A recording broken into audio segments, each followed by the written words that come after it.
Heads on stage, flying out, line set 23, 6th Electric, upstage. Do we have the genie key? No.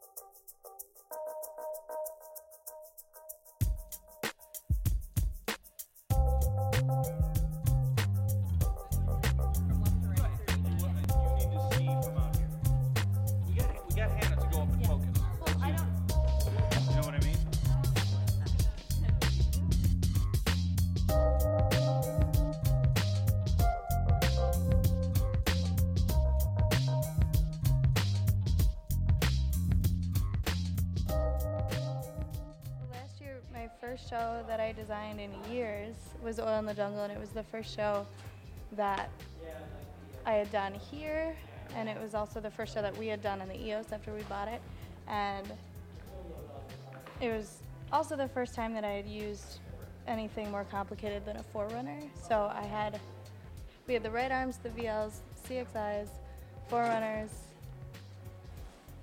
DMX irises, and the way the EOS is laid out and the way that there are a lot of different ways to get from point A to B on that board, depending on the way you think about cueing, was a great place for me to start last year. Also the way everything's set up, and especially with the movers for presets, focus palettes, color palettes, gave me a really good foundation to start building a better idea of tracking, which is something that I had never designed with, but I had an understanding of. So it didn't go terribly because I was on the EOS, as opposed to an obsession, or obsession is where I learned tracking, but I didn't really have a solid understanding of it because visually it didn't make as much sense to me on that console as it does on the EOS. I don't know, lighting's always just clicked with me. Maybe I've been painting and dancing and involved in arts since I was younger, and lighting kind of clicked because it's a marriage of color, focus, composition, movement, rhythm. It's all these things that I had an understanding of visually and viscerally before, and then I figured out that lighting is all these things together. And that's why I like it and want to do it. This is day 3 of tech, and I'm very tired.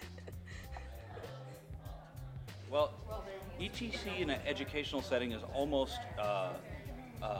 redundant, because ETC has been educating programmers and lighting designers since the early 90s.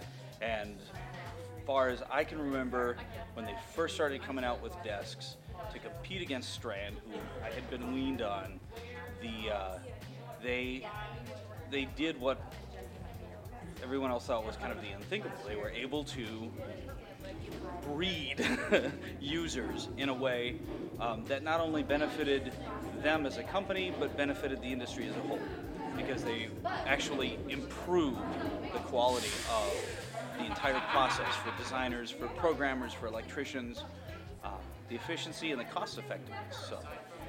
So yeah, in an educational environment, the way I look at it, what we need to do is, educationally, is preparing the students for what's actually out there in the world.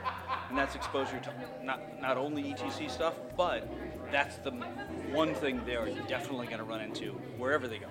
So as much exposure to multiple generations of those desks, all the way from EOS down to expression, even the microvisions when we can dig one up, is good. So I have a fairly personal connection to ETC in terms of my career and how it started. When I was in high school, I knew I always wanted to do stage technology and theater technology, but didn't really have it focused on lighting. And my very first day of high school, the theater professor came over and said, "Look at this new light board we just got last week." And it was an Express 4896. He had it all programmed with MIDI to go to the theme of 2001: Space Odyssey, and I thought that was pretty cool. And so dropped the class that I was in and joined Stage Tech, and kind of just let that take over my life from then on out. And over the course of that, I got to learn the Express, and I knew it fairly well. And then I got to work on the Ion, and then later the EOS. And the way that consoles communicate, it's very designer friendly, and it's really fast and it's really easy, and in a lot of ways it's very, very powerful.